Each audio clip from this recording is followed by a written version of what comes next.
لله نحمده ونستعينه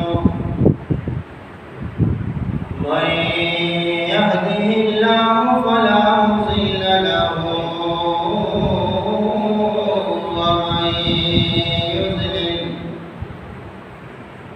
ومن يضلله فلا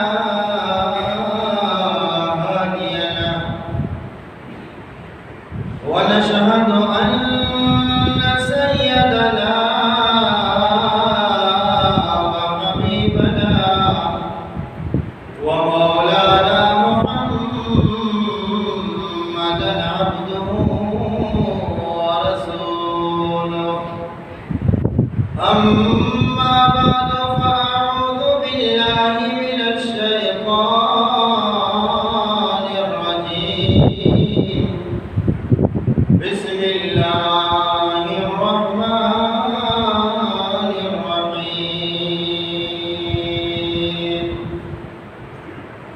وإذ ابتلى إبراهيم ربه بكلمات فأتمهن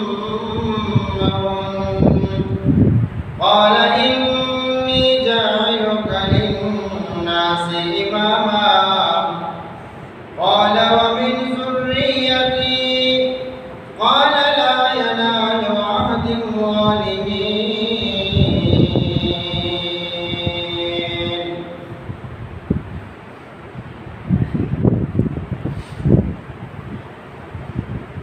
اللهم صل على محمد وعلى آل محمد كما صليت على إبراهيم وعلى آل إبراهيم إنك حميد مجيد اللهم بارك على محمد وعلى آل محمد كما باركت على إبراهيم وعلى آل إبراهيم إنك حميد مجيد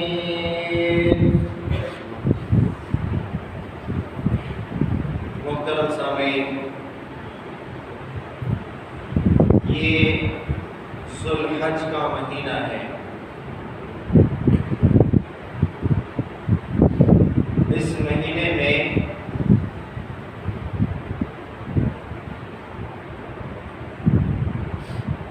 قربانی کی عظیم سنت ادا کی جاتی ہے، اور اس کے ساتھ ساتھ اس مہینے میں اسلام کا ایک بنیادی رکن جس کو حج کہا جاتا ہے وہ بھی اسی مہینے میں ادا کیا جاتا ہے۔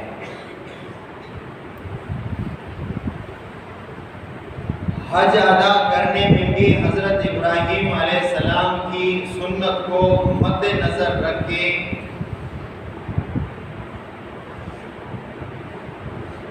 مسلمان ابراہیم علیہ السلام کو یاد کرتے ہیں، اس کی کردار کو یاد کرتے ہیں،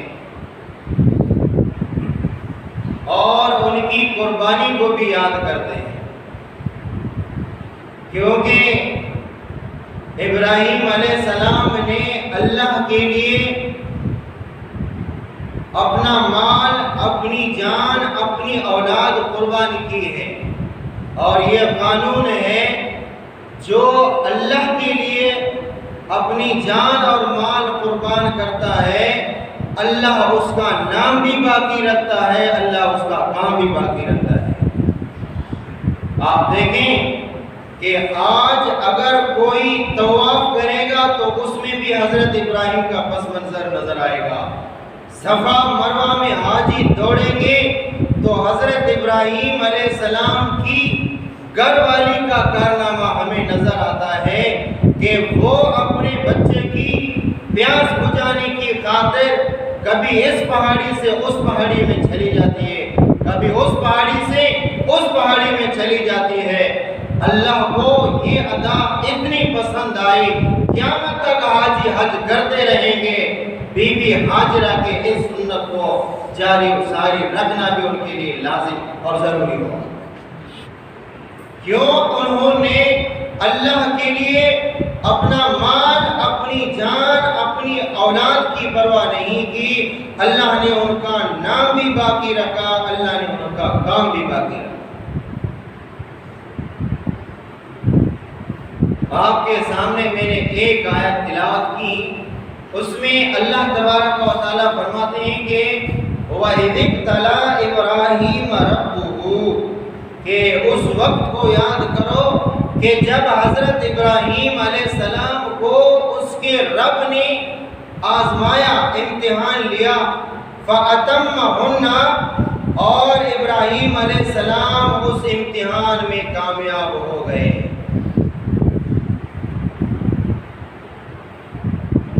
کتنی جگہوں پہ امتحان لیا، کہاں پہ امتحان لیا، یہ تو ہم ہر سال میں بیان کرتے رہتے ہیں اور ہر عالم دین بیان کرتا رہتا ہے۔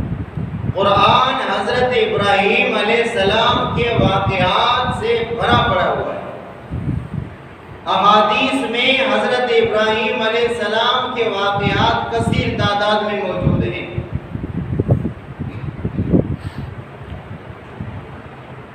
آپ نے ایک واقعہ سنا ہوگا نا موسیٰ علیہ السلام کا۔ موسیٰ علیہ السلام کا واقعہ مشہور ہے، لیکن اس پر میں نے آپ کے سامنے رد بھی پیش کیا ہے، اس پر سوال بھی پیش کیا ہے، آپ کو غالباً یاد ہوگا۔ موسیٰ علیہ السلام کے بارے میں ایک بات مشہور ہے کہ موسیٰ علیہ السلام کہ فرعون کو خواب آیا یا اس کے جادوگروں نے بتایا، فرعون کو خواب آیا یا اس کے جادوگروں نے بتایا کہ آپ کے ملک میں ایک بچہ ایسا پیدا ہوگا کہ جو آپ کی سلطنت کو، آپ کی بادشاہت کو ختم کرنے کا سبب بنے گا۔ وہ بچہ کون پیدا ہوا؟ پھر موسیٰ علیہ السلام پیدا ہو گئے۔ طویل قصہ اور طویل کہانی ہے۔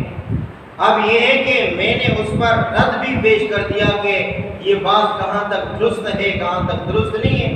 البتہ کتابوں میں بات لکھی ہوئی ہے کہ موسیٰ علیہ السلام بنی اسرائیلی تھے اور فرعون قبطی قبیلے سے تعلق رکھتا تھا۔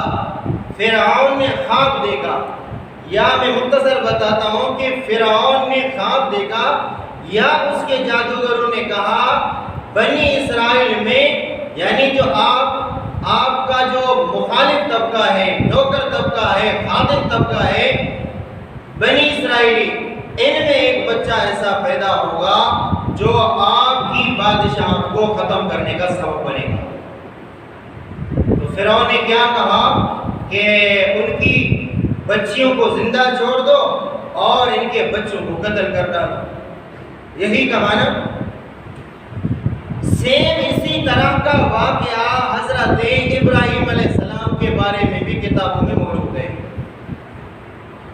اسی طرح کا واقعہ موسیٰ علیہ السلام کے بارے میں اور فرعون کے بارے میں جو واقعہ کتابوں میں موجود ہیں، یہی واقعہ نمرود کے بارے میں بھی بعض کتابوں کے اندر موجود ہے کہ نمرود نے خواب دیکھا، نمرود نے خواب دیکھا۔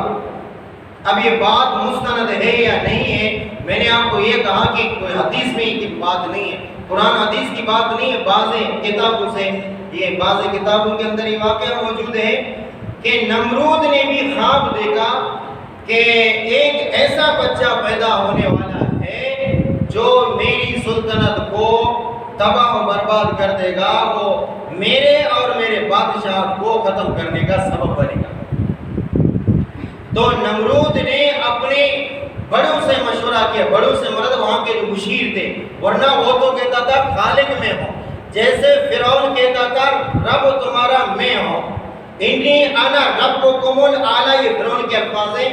قرآن مجید میں اللہ تبارک و تعالیٰ نے الفاظ نقل فرمائے سورہ نازعات کے اندر، انی انا ربکم الاعلی، میں تمہارا رب الاعلی ہوں۔ یہ کس نے کہا؟ یہ فرعون نے کہا، لوگوں کو کہا میں تمہارا رب ہوں۔ اور مصر کے اندر جو سمندر جاری ہیں، مصر کے اندر جو نہریں جاری ہوتی تھیں، اس نے کہا وَهَٰذِهِ الْأَنْهَارُ تَجْرِي مِن تَحْتِي، ان نہروں کو، ان سمندروں کو چلانے والا بھی میں ہوں، تمہارا رب بھی میں ہوں، اور ان نہروں کو، یہ بھی سورہ زخرف کے اندر اللہ نے اس قول کو نقل فرمایا کہ وَهَٰذِهِ الْأَنْهَارُ تَجْرِي مِن تَحْتِي، یہ نہریں جو جاری ہیں، سمندر جاری ہیں، ان کو بھی چلانے والا میں ہوں، ان کا بھی حاکم میں ہوں۔ لیکن ایک وقت آیا جس چیز کا اس نے دعویٰ کیا، اللہ نے اسی چیز میں اس کو غرق کر دیا، اسی چیز میں اس کو غرق کر دیا۔ اب ہوا یہ کہ نمرود نے خواب دیکھا کہ میری حکومت میں، میرے دور میں، میرے علاقے میں ایک بچہ پیدا ہوگا جو میری سلطنت کو ختم کرنے کا سبب بنے گا۔ یہی بات تو آپ نے فرعون کے بارے میں سنا ہے۔ آج میں آپ کو وہ بات بتا رہا ہوں کہ یہ بات نمرود کے بارے میں بھی مشہور ہے۔ فرعون کے بارے میں، فرعون کے دور میں جو بچہ پیدا ہو گیا اور پھر نبی بن گیا اور اس کی حکومت کو ختم کرنے کا سبب بن گیا، وہ تھا موسیٰ علیہ السلام۔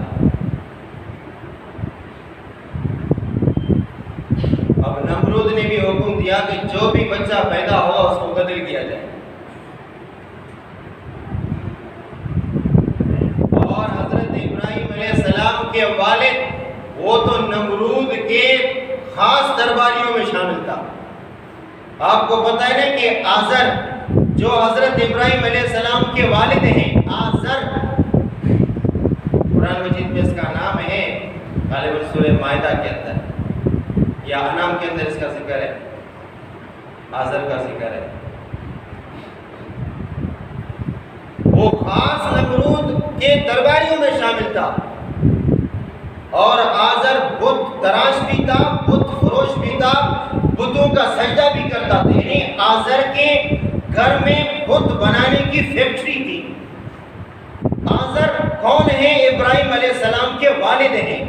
بت بناتے تھے، بت بیچتے تھے، اور اسی طرح بت سپلائی کرتے تھے، بتوں کی عبادت بھی کرتے تھے، قسم قسم کے بت، سونے کے بت، تانبے کے بت، پیتل کے بت، لوہے کے بت بناتا تھا، تانبے کے بت بناتا تھا۔ بہرحال ایسے گھر میں ابراہیم علیہ السلام پیدا ہو گئے۔ اللہ تبارک و تعالیٰ نے قرآن مجید میں فرمایا، ایک آیت ہے کہ اللہ وہ ذات ہے، اللہ وہ ہے یخرج الحی من المیت و یخرج المیت من الحی، اللہ زندے سے مردہ پیدا کرتا ہے، مردے سے زندہ پیدا کرتا ہے۔ بات سمجھ میں آ گئی نہیں؟ اس کی ایک مثال تو یہی ہے کہ مردہ انڈا ہے جس سے اللہ زندہ چوزا پیدا کرتا ہے، اور اسی طرح مرغی زندہ ہے، اللہ اس سے مردہ انڈا پیدا کر دیتا ہے، یہ بھی ہے۔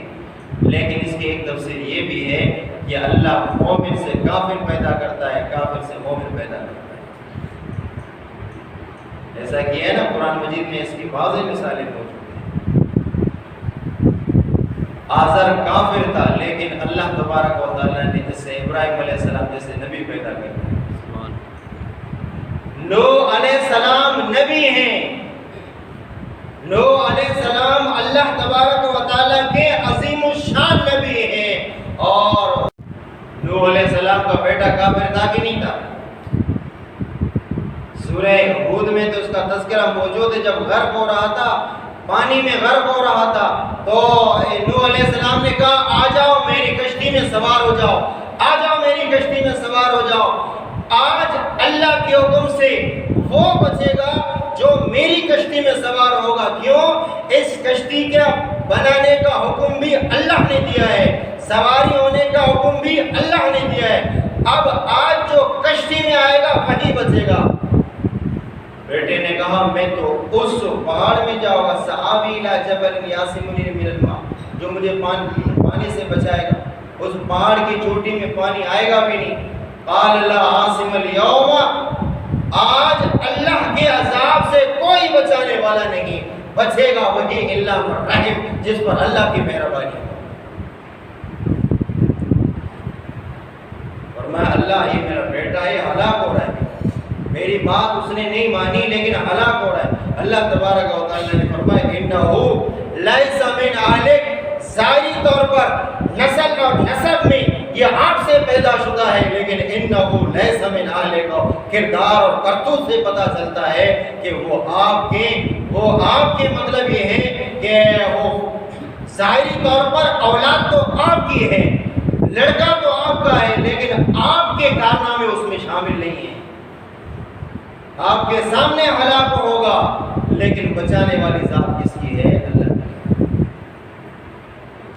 ہم تو یہ کہتے ہیں فلان ہمیں بچائے گا، فلان بچائے گا، فلان بچائے گا۔ نبی کے سامنے بیٹا ہلاک ہو رہا ہے، نبی کے سامنے بیٹا ہلاک ہو رہا ہے، بچایا نہیں۔ بچانے والی ذات کون ہے؟ اللہ نے۔ بہرحال خواب دیکھا نمرود نے کہ میری بادشاہت میں، میرے علاقے میں ایک بچہ پیدا ہوگا جو میری سلطنت کو تباہ کرے گا، برباد کرے گا اور میری حکومت ختم ہو جائے گی۔ اس نے بھی حکم دیا کہ بچوں کو قتل کیا جائے، اور میں نے یہ کہا کہ ابراہیم علیہ السلام کے والد جس کا نام آزر ہے، آزر تھا، وہ نمرود کے خاص درباریوں میں شامل تھا۔ یہ کہیں سفر میں جا رہا تھا، اس وقت اس کی بیوی حمل سے تھی۔ اس نے اپنی بیوی کو تلقین کیا، حکم دیا کہ میں تو جا رہا ہوں سفر میں، اگر لڑکا پیدا ہوا تو اس کو قتل کر دے، لڑکی پیدا ہو تو چھوڑ دو اس کو۔ یہ کس نے کہا؟ یہ آزر نے کہا، ابراہیم علیہ السلام کے والد نے کہا کہ اگر بچہ پیدا ہو جائے اس کو قتل کرنا۔ کیوں؟ اس لیے کہ یہ میرے رب نمرود کا حکم ہے، اور نمرود کا میں خاص آدمی ہوں، خاص درباری ہوں، تو لہذا یہ بچہ پیدا ہو، اگر بچہ ہو تو اس کو قتل کر دیں۔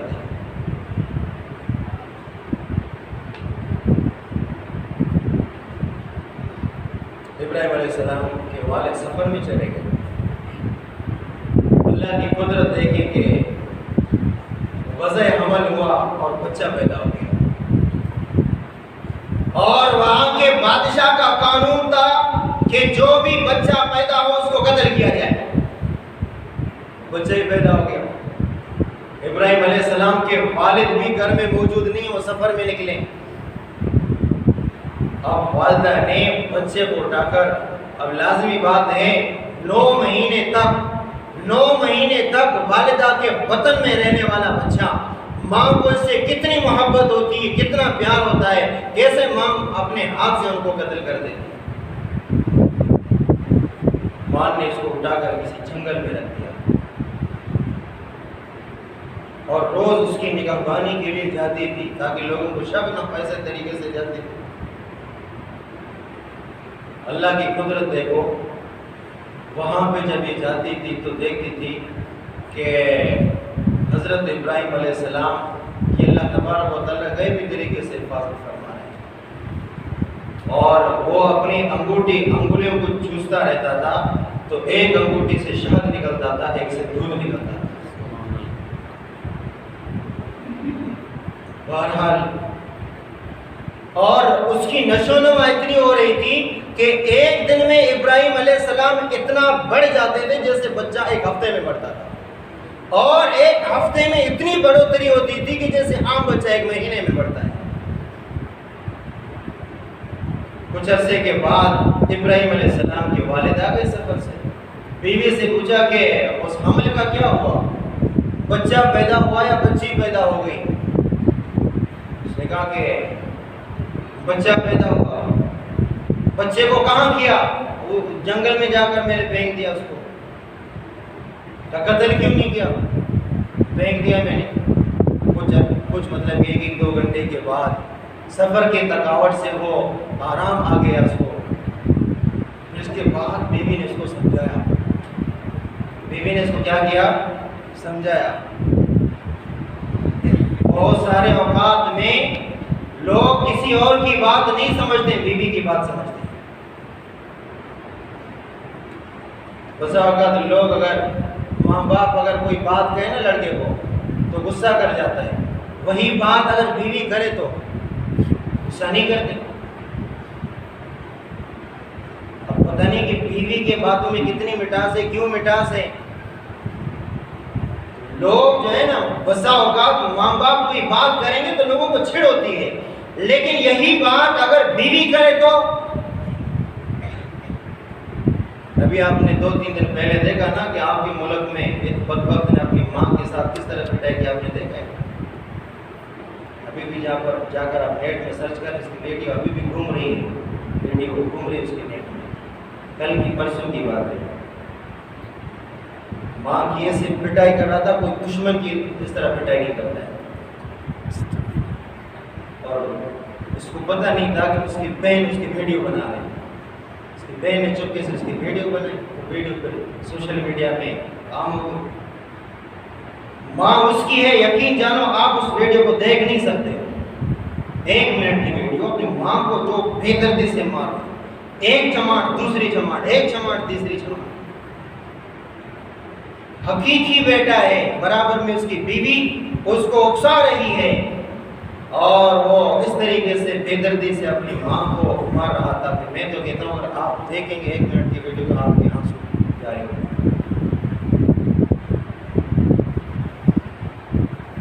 اس طرح کے بھی بدبخت انسان ہوں گے دنیا کے اندر، اور پھر ہم کہیں گے کہ ہم امت محمدیہ میں سے ہیں، اللہ ہماری مغفرت کر دے گا، اللہ ہمیں معاف کر دے گا، اللہ بخشنے والا مہربان ہے۔ تو بہرحال اس کی بیوی نے اس کو سمجھایا کہ میں نے تو اپنے ہاتھوں سے قتل نہیں کیا، فلاں جگہ میں آپ کا بچہ موجود ہے، اگر آپ کو قتل کرنا ہے تو آپ خود جا کر قتل کریں۔ اس نے بیوی کی بات سن کر وہاں پہ جا کر اپنے بچے کو دیکھا، یعنی ابراہیم کے باپ نے ابراہیم علیہ السلام کو دیکھا۔ ماشاءاللہ پیغمبر تو خوبصورت ہی ہوتے ہیں، جس دور میں اللہ نبی کو بھیجتا ہے اس دور میں نبی تمام انسانوں سے خوبصورت ہوتا ہے، ایسا نہیں یہ جو 100 سال پہلے ایک نبی پیدا ہوا تھا ادھر ہندوستان میں، لنگڑا، آنکھ سے بھی کانا تھا، ایک جیب میں گڑ رکھتا تھا، دوسرے میں ڈیلا رکھتا تھا، گڑ چوسنے کے لیے رکھتا تھا اور ڈیلا وہ پتھر کا ڈیلا استنجے کے لیے رکھتا تھا، کبھی کبھار الٹا استعمال کرتا تھا، جو کانے کا ہوتا تھا استنجا میں استعمال کرتا تھا، جو استنجا کا ہوتا تھا اس کو کانے میں استعمال کرتا تھا۔ اور اس بدبخت نے نبوت کا دعویٰ کیا، شکل بھی اس کی اچھی نہیں تھی، حالانکہ نبی اپنے دور میں تمام انسانوں سے خوبصورت ترین انسان ہوتا ہے، نبی سیرت کے اعتبار سے اعلیٰ انسان ہوتا ہے، صورت کے اعتبار سے بھی اعلیٰ انسان ہوتا ہے۔ اس پر میں نے مکمل تفصیلی گفتگو کی ہے، جن جگہوں میں آپ لوگوں کو اشکال ہے یا کوئی بندہ اشکال اور سوال پیش کرتا ہے ان کا بھی جواب بھی میں نے آپ لوگوں کو دے دیا ہے۔ جیسے ایک مثال دیتا ہوں کہ نبی ظاہری طور پر نبی پر کوئی عیب نہیں ہوتا، ظاہری طور پر نبی پر کوئی عیب نہیں ہوتا کہ نبی کی آنکھیں، ایک آنکھ چھوٹی ہو ایک بڑی ہو، نبی کی جو ناک چپٹی ہوئی، کان بڑے ہوں چھوٹے ہوں، ہونٹ بڑے ہوں دانت بڑے ہوں، نبی ایسا نہیں ہوتا، بالکل خوبصورت ہوتا ہے۔ اللہ تبارک و تعالیٰ جس دور میں نبی کو بھیجتے ہیں بہترین شکل اس کو عطا فرماتے ہیں، اور اس سب نبیوں کی داڑھی تھی، تو اس کا مطلب یہ ہے اللہ نے خوبصورت چہرے کے لیے خوبصورت داڑھی بھی پسند فرمائی، اور اگر یہ داڑھی بدصورت کی نشانی ہوتی، بری چیز کی علامت ہوتی، اللہ تبارک و تعالیٰ اتنے خوبصورت چہروں کو داڑھی عطا نہ فرماتا۔ پتہ چلا خوبصورت چیز ہے تبھی تو خوبصورت چہروں کو عطا فرماتا۔ یوسف علیہ السلام کے بارے میں مشہور ہے کہ اپنے بیٹے یعقوب علیہ السلام کے بارے میں مشہور ہے کہ اپنے بیٹے یوسف علیہ السلام کی جدائی میں اتنا روئے کہ آنکھیں نابینا ہو گئیں۔ یہ بات درست نہیں ہے، کمزور ہو گئیں، نابینا نہیں ہو، کیونکہ نابینا ہونا عیب ہے، اور اللہ ایسا کوئی عیب اپنے نبیوں کو عطا نہیں فرماتے جس سے لوگ گھر کھا جائیں اور لوگ اس سے متنفر ہو جائیں۔ یہ جو یوسف علیہ السلام 40 سال کے بعد اپنے بھائیوں سے یہ کہہ رہے ہیں کہ یہ قمیص میری لے لو، اذهب بقمیصی ھذا فألق علی وجه ابی یأتی بصیرا، یہ میری قمیص 40 سال کے بعد 40 سال کے بعد یوسف علیہ السلام نے اپنے بھائیوں سے کہا یہ قمیص لے کے جاؤ، میرے والد صاحب کے چہرے پر اس کو مس کر دو، یاتی بصیرہ، اللہ تبارک و تعالیٰ اس کی روشنی، آنکھوں کی روشنائی کو دوبارہ تر و تازہ کرے۔ نبی کی قمیص میں بھی برکت ڈالنے والی ذات اللہ کی، اس قمیص میں کوئی بذات اگر برکت ہوتی تو یہی قمیص تو پہلی مرتبہ بھی چلی گئی تھی نا حضرت یعقوب علیہ السلام کے پاس۔ یاد ہے نا جب بچپن میں یوسف علیہ السلام کو بھائی، پتہ نہیں قصہ کہاں چل رہا ہے لیکن عقیدے کی بات اس کو سن لو، یعقوب علیہ السلام کے لڑکے انہوں نے کیا کیا، یوسف علیہ السلام اپنے بھائی کو کنویں کے اندر ڈال دیا اور جھوٹا موٹا جانور کا خون لگا کر اس کے قمیص کو باپ کے پاس لے گئے اور یہ کہا کہ ابا جان ہمارے بھائی کو بھیڑیا کھا گیا ہے۔ تو وہ بھی قمیص تھی یوسف علیہ السلام کی۔ اتنا روئے کہ آنکھیں کمزور ہو گئی، نابینا کی بات میں نہیں کر رہا ہوں، جس نے بات کی کمزور ہوا، البتہ زیادہ رونے کی وجہ سے آنکھیں کمزور ہو گئی تھیں، لیکن اللہ تبارک و تعالیٰ کو اپنے نبی کی آنکھوں کی وہ کمزوری بھی برداشت نہیں ہوئی۔ چند عرصہ کے بعد اللہ نے وہ کمزوری ختم کر دی، روشنی دوبارہ لگا دی، سے پتا چلا کہ نبی کی آنکھوں کی کمزوری بھی اللہ تبارک و تعالیٰ کو برداشت نہیں ہے، عیب کی دور کی بات۔ چنانچہ آزر نے جنگل میں جا کر اپنے بیٹے ابراہیم کو دیکھا، ابھی اس کی نشو و نما بھی ہو گئی تھی، بڑے بھی ہو گئے تھے، اتنے تو بڑے نہیں ہو گئے۔ ابراہیم علیہ السلام کے بھی ابراہیم علیہ السلام کے والد کے بھی ہاتھ آگے نہیں بڑھے کہ میں ابراہیم کو قتل کروں، یہ لے کر اپنے گھر میں آئے۔ گھر میں آنے کے بعد ماشاءاللہ ابھی چلنے پھرنے کے بھی قابل ہو گیا، اب چلنے پھرنے کے بھی قابل ہو گیا، بات چیت کے بھی قابل ہو گئے۔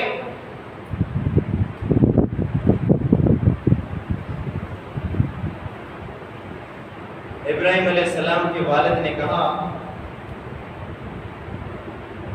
میں تمہیں اپنے رب کے پاس لے کے جاؤں گا، میں تمہیں اپنے معبود اور خالق کے پاس لے کے جاؤں گا۔ کون ہے؟ کہ نمرود ہے، ہمارا رب ہے، خالق ہے۔ کہا ابا جان میں زیادہ خوبصورت ہوں یا تمہارا رب زیادہ خوبصورت ہے؟ ابا میں زیادہ خوبصورت ہوں یا تمہارا رب نمرود یہ زیادہ خوبصورت ہے؟ بیٹا تم تو زیادہ خوبصورت ہے۔ یہ پھر کیسا رب ہوگا جو اپنے مخلوق کو تو خوبصورت بنائے اور خود بدصورت ہو؟ دلیل دیکھو، ابھی تک بچہ ہے اور ہمارے بچے ماشاءاللہ سوائے گالی گلوچ کے، بدتمیزی، بد اخلاقی، چوری، اس کے علاوہ وہ بات نہیں آئی، آج وہ بات نہیں آئی، سوائے بد اخلاقی، بدتمیزی اور اس کے علاوہ ماں باپ ان کی تربیت بھی نہیں کرتے۔ آپ نہیں دیکھتے کہ ادھر کسی کا رکشہ کھڑا ہو، موٹر سائیکل کھڑی ہو، 20 بندے کوئی وہ چیز نکالا ہے، یہ چیز نکالا ہے، ماں باپ بھی دیکھ رہے ہیں، کچھ نہیں کہتے۔ تو بہرحال اس نے یہ دلیل دی کہ تمہارا رب اپنی اس کی مخلوق تو خوبصورت ہے لیکن خود کیوں کا واقعی نمرود بدصورت تھا، نمرود میں کوئی صورت نہیں تھی۔ ایک دن اس نے کہا کہ میں آپ کو اپنے رب کے پاس لے چلوں گا لیکن وہاں پہ کچھ بولنا نہیں ہے، میں اپنے رب کے پاس تمہیں لے چلوں گا لیکن وہاں تمہیں کچھ بولنا۔ ابراہیم کے والد نے کہا کہ تمہیں وہاں پہ کچھ نہیں بولنا ہے، خاموش رہنا ہے، لے چلو۔ ابراہیم علیہ السلام وہاں چلے گئے، اس کے والد صاحب بھی چلے گئے۔ وہاں نمرود کے آس پاس میں لونڈیاں اور باندیاں تھیں خوبصورت۔ ابراہیم علیہ السلام چھوٹے بچے تھے، معصوم تھے، اپنے والد صاحب سے کہا کہ یہ کون ہے لوٹیاں؟ کہا کہ یہ ہمارے رب نمرود کی بنائی ہوئی مخلوق ہے۔ ابھی تو ابراہیم علیہ السلام نمرود کو دیکھ بھی رہے، کہا یہ اس نے پیدا کیے سارے، کہا یہ تو پھر خوبصورت ہے، تمہارا رب کتنا بدصورت ہے، دیکھ لو اپنے رب کو۔ تو آپ نے کہا چپ کرو، سنے گا یہ سن لے گا، کیا سن رہا ہے وہ؟ اس لیے کہ اس نے تو پہلے بھی اپنے بیٹے کو کہا تھا ادھر جا کر خاموش رہنا ہے، کچھ بولنا نہیں ہے، لیکن حق بولنے والے کبھی خاموش نہیں رہتے۔ حق بولنے والے کبھی ایسی چیزوں کو دیکھ کر جو خلاف شرع ہو وہاں پہ خاموش نہیں رہ سکتے۔ جہاں پہ برائی دیکھ کر حق کہنے والے خاموش ہو جائے تو حدیث پاک میں اس کو گنگا شیطان کہا ہے کہ آپ برائی کو دیکھ کر پھر بھی کچھ دو لفظ نہیں بولتے۔ آج کل کیا تو چھوڑ دو مسئلہ ہے یار، ناراض ہو جائے گا سامنے والا بندہ۔ آپ نے اس صحابی کا واقعہ نہیں سنا ہے؟ ایران کے بادشاہوں کا دسترخوان لگا ہوا ہے، ایک لقمہ گر جاتا ہے، بڑے بڑے لوگ موجود ہیں، ظاہری طور پر بڑے بڑے لوگ موجود ہیں، کھانے کا لقمہ گر جاتا ہے دسترخوان پہ، وہ صحابی اٹھا کے اس کو صاف کر کے کھانے لگتا ہے۔ اللہ کے نبی کی سنت بھی یہی ہے کہ کھانا اگر گر جائے اس کو شیطان کے لیے نہ چھوڑو بلکہ صاف کر کے اس کو کھا لو، اس میں آپ کا تکبر بھی چلا جائے گا اور اس کے ساتھ ساتھ یہ کھانے کا اکرام ہے، کھانے کی عزت ہے۔ صحابی نے حذیفہ بن یمان رضی اللہ تعالیٰ عنہ نے کھانا اٹھا کر صاف کرنے لگا، ایک جدت پسند لبرل بیٹھا ہوا تھا، اس نے اس کو گونی لگائی اور یہ کہا کہ تم ان بادشاہوں کے دربار میں مسلمانوں کی ناک کٹوا دو گے، اگرچہ یہ سنت ہے لیکن سنت کو اپنے گھر میں زندہ کر دو۔ صحابی کو اتنا غصہ آیا، اتنا غصہ آیا، کہا اترکو سنت حبیبی لہؤلاء الحمقاء، ان احمقوں کی وجہ سے، حالانکہ وہ احمق نہیں تھے، بڑے بڑے سردار تھے، وزیر تھے، مشیر تھے، لیکن غیر مسلم تھے، ان احمقوں کی وجہ سے میں اپنے حبیب کی سنت کو چھوڑ نہیں سکتا۔ لیکن ہم دیکھ رہے ہیں نا آج کل لوگ بڑے بڑے، پاکستان میں ہمارے ملک میں ایسے بھی علماء ہیں ماشاءاللہ، جب کسی وزیر اعظم سے یا کسی وزیر سے ملنے کے لیے جاتے ہیں تو پھر ٹوپی پگڑی سارا اتار دیتے ہیں، پھر وہ کنگھی کرتے سے۔ یہ اللہ نے اس میں آپ کی عزت رکھی ہے اور اس کو چاہیے کہ آپ کے جانے سے وہ اتنا متاثر ہوتا کہ آپ ادھر چلے جاتے تو آپ کی پگڑی اس کے سر پہ ہو جاتی۔ دیکھ لو ابو حنیفہ کا کردار، دیکھ لو امام احمد بن حنبل کا کردار، امام ابو حنیفہ کا جنازہ، یہاں تو لوگ نوکری کے لیے رشوت دیتے ہیں کہ بابا یہ 2 لاکھ لے لو، مجھے چپڑاسی لگاؤ، بڑے عہدے کی نہیں، 2-3 اسکیل کی نوکری ہے، اس کے لیے لوگ 3-3 4 بلکہ 10 لاکھ تک کی رشوت دیتے ہیں کہ میں آپ کو اتنے پیسے دوں، مجھے چپڑاسی لگاؤ، مجھے خاکروب لگاؤ۔ کیوں؟ سرکاری نوکری ہے بھائی، سرکاری نوکری ہے، سرکاری ملازم، ٹش پشے عطر مطر کو لگا، کیوں؟ سرکاری ملازم ہے۔ دیکھا نہیں ہے پیچھے کوئی قابلیت نہیں ہے، اس نے 2-3 لاکھ دیے رشوت دے کر نوکری حاصل کی ہے۔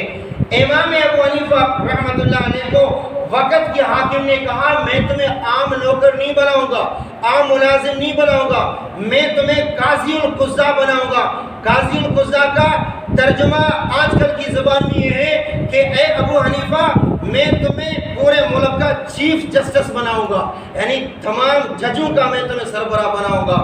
تو آپ سائن کریں، اوپر میں بادشاہ کا سائن ہوگا، پھر اس کے بعد حکم ہوگا نیچے امام ابو حنیفہ کے سائن اور دستخط ہوں گے۔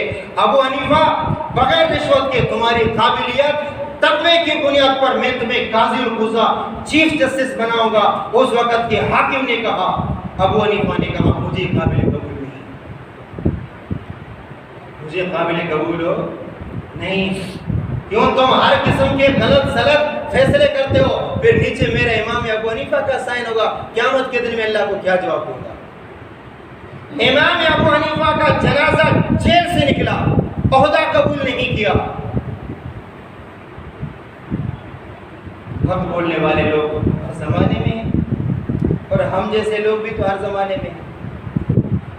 ایک تو وہ عالم دین ہے جس کے بارے میں حدیث میں آتا ہے موت العالم موت العالم، کہ ایک عالم کا مرنا پورے دنیا جہان کا مرنا ہے۔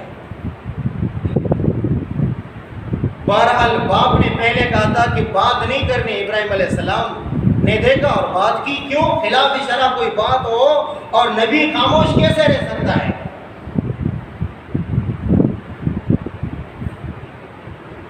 لیکن ابراہیم علیہ السلام کے والد کو بھی ذرا جھٹکا تو لگ گیا کہ واقعی میرے بیٹا ہے تو چھوٹا، لیکن بات اس نے دلیل کی ہے۔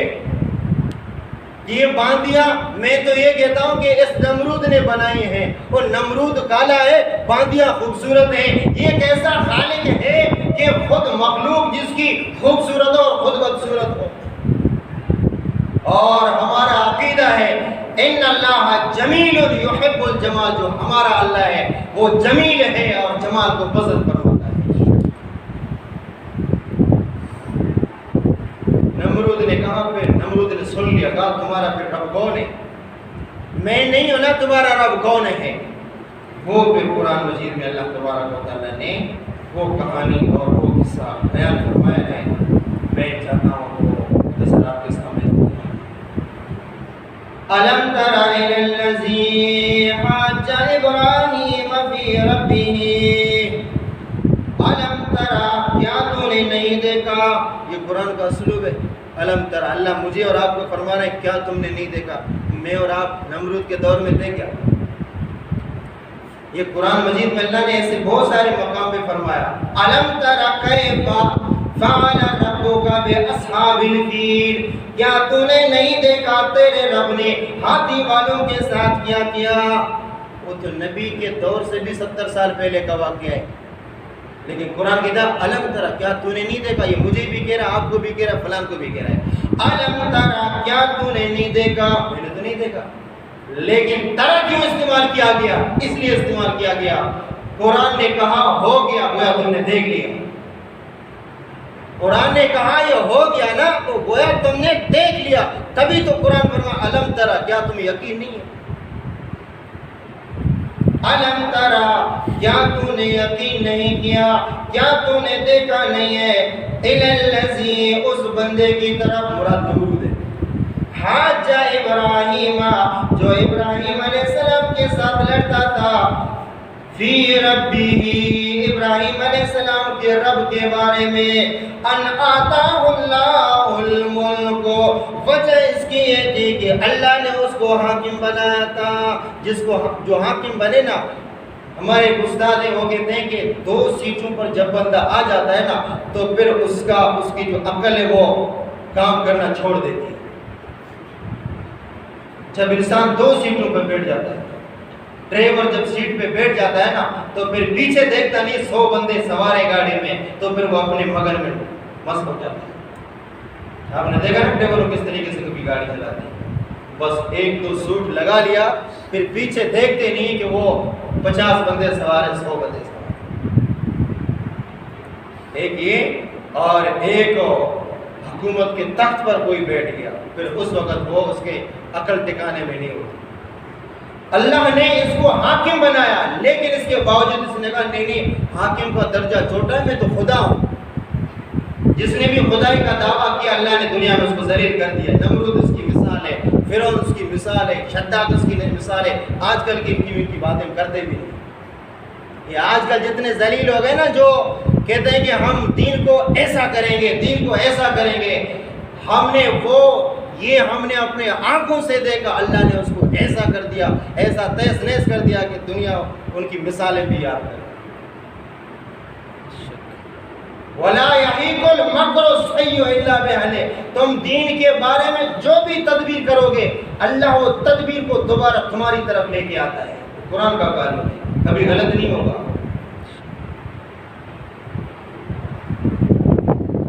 اللہ نے بادشاہی دی تو انسان مست ہو جاتا ہے، یہ تو مست ہو گیا۔ اس نے کہا اِذْ قَالَ إِبْرَاهِيمُ، جب ابراہیم نے اس سے کہا ربی الذی، میرا رب وہ ہے یحیی و یمیت، جو زندہ کرتا ہے، وَيُمِيتُ موت دیتا ہے۔ زندگی دینے والی ذات اللہ کی ہے، موت دینے والی ذات اللہ کی ہے۔ یہ کس نے کہا؟ یہ حضرت ابراہیم علیہ السلام نے کہا۔ کس کو کہا؟ فیس ٹو فیس، آمنے سامنے یہ نمرود کو کہا جا رہا ہے۔ کسی بادشاہ کو حق بات کہنا اس طرح یہ کوئی آسان کام نہیں ہے، لیکن جس کے دل میں صرف اللہ کا ڈر ہو اس کے لیے بہت آسان ہے۔ قال انا احیی و امیت، نمرود نے کہا یہ تو میں بھی کر سکتا ہوں۔ ایک بندے کو لائے، سولی پہ چڑھا دے، ایک کو چھوڑ دے، دیکھا میں نے ایک کو مار دیا، ایک کو آزاد کر دیا۔ ابراہیم علیہ السلام نے دیکھا یہ تو بدبخت، اس کے دماغ میں واقعی بھوسا ہے، یہ دانا نہیں کھاتا ہے، گندم نہیں کھاتا ہے، یہ گھاس کھاتا ہے، ورنہ اس کو سمجھ میں آتا ہے کہ زندہ کرنا، موت دینا، اس سے کیا مراد ہے۔ اللہ زندگی اس طریقے سے دیتا ہے کہ انسان کا وجود نہ ہو۔ اللہ نے ایک عورت اور ایک مرد کے ملاپ سے بچے کو پیدا کیا، اس کو وجود بخشا۔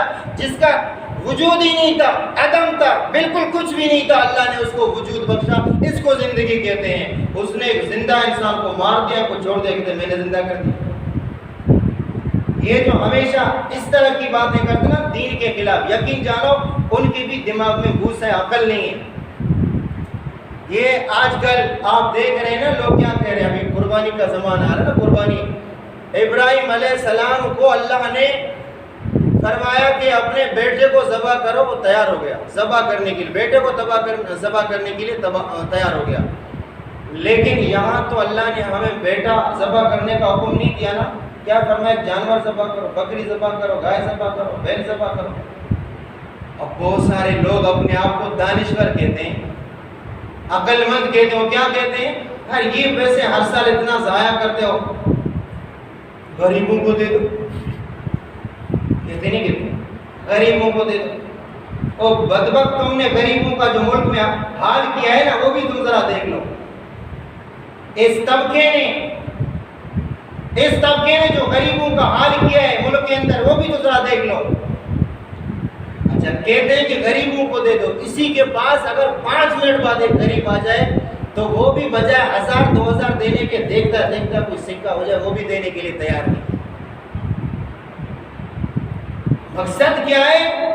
یریدون لیطفئوا نور اللہ، یہ بدبخت چاہتے ہیں کہ اللہ کے حکم کو ختم کرے اپنے منہ سے، لیکن واللہ متم نورہ، اللہ اپنے حکم کو، اللہ اپنے نور کو انشاءاللہ بلند و بالا کرے گا۔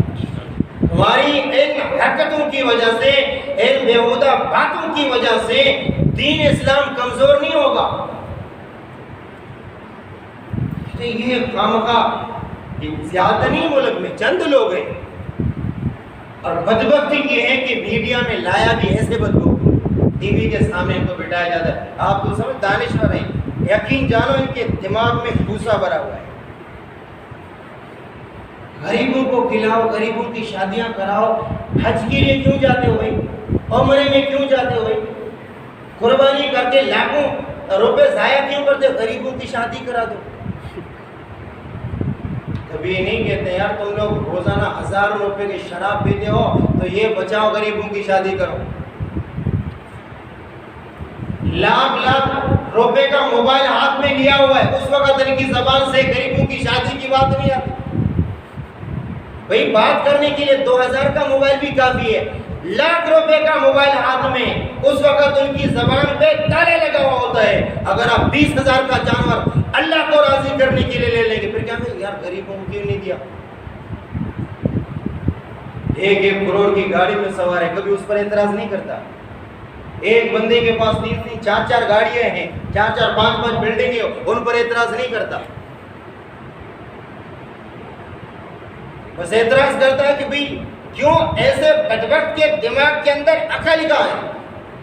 جو کام اللہ تبارک و تعالیٰ نے ابراہیم علیہ السلام کے سپرد کیا، بچے کو ذبح کرنا، وہ بچے کو ذبح کرنے کے لیے تیار ہو، کیوں؟ دل کے اندر ایمان ہو تو عقل بھی ایماندار ہوتا ہے۔ فلما اسلما وتلہ للجبین، لیکن جو اللہ والے ہوتے ہیں وہ قربانی بھی کرتے ہیں، وہ غریبوں کی خدمت بھی کرتے ہیں. ہم نے ایسے بھی لوگ دیکھے، وہ قربانی بھی کرتے ہیں، وہ غریبوں کی خدمت بھی کرتے ہیں. ہم نے ایسے، اور جو صرف باتیں کرنے والے ہیں وہ نہ قربانی کرتے ہیں نہ غریبوں کی خدمت کرتے ہیں. دیکھ لو، آپ ان کے پیچھے پڑھ کر دیکھ لو. اور جو خدمت کرنے والے ہیں وہ یہ بھی کرتے ہیں، وہ بھی کرتے ہیں، غریبوں کی خدمت بھی کرتے ہیں، غریبوں کی بچیوں کی شادیاں بھی کرتے ہیں، اور اللہ کے نام پر قربانی بھی کرتے ہیں.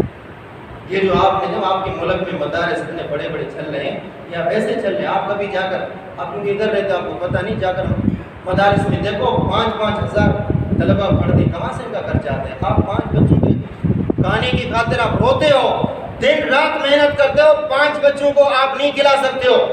4-5 ہزار بچے پڑھتے ہیں مدارس میں. میں نے خود جامعہ فاروقیہ میں پڑھا ہے، 4-5 ہزار طلبہ ہوتے ہیں. بنوری ٹاؤن میں جا کر دیکھو 4,000 طلبہ، بنوریا میں جا کر دیکھو 4-5 ہزار طلبہ، دارالعلوم کراچی میں جا کر دیکھو 4-5 ہزار طلبہ. یہ میں ایک بات کی وضاحت کروں کہ میں تو خود چونکہ 10-12 سال میں نے مدرسے میں پڑھا، جو چند باتیں کر رہا ہوں وہ بھی مدرسے کے مرہون منت ہے. تو ہم مہینے کے مدرسے کے کبھی اللہ نہ کرے جس وجہ سے، جس ذریعے سے ہم ادھر پہنچے ہیں، تو ہم تو وہاں پہ جانا اب بھی اپنے لیے باعث برکت سمجھتے ہیں. لیکن چونکہ بعض جگہوں میں مدارس کے امیج کو خراب کیا جاتا ہے، جس کی وجہ سے ہمیں بولنا پڑتا ہے. جیسے ایک چندے والے کو میں نے منع کیا، لوگوں نے پھر مجھ سے بہت سارے سوال کیے. تو مدارس کے چندے والے آتے ہیں تو ایسی بات پیش کرتے ہیں جس سے انسان کو دکھ ہوتا ہے. اعلان کرتے وقت آپ سنیں کیا کہیں گے کہ مدرسے کے یتیم مسکین بچوں کے لیے چندہ. اللہ کی قسم کھا کر کہتا ہوں، مدرسے میں یتیم مسکین ہے. میں آپ کے سامنے کون سا یتیم ہوں؟ ایسے بھی لوگ ہم جاتے ہیں جو سال میں 3 مرتبہ جہازوں کے ذریعے سے اپنے گھروں میں چلے جاتے ہیں، اور تم یہ کہتے ہو کہ سارے ادھر یتیم مسکین پڑھتے ہو. کیوں مدارس کو بدنام کرتے ہو اس طریقے سے؟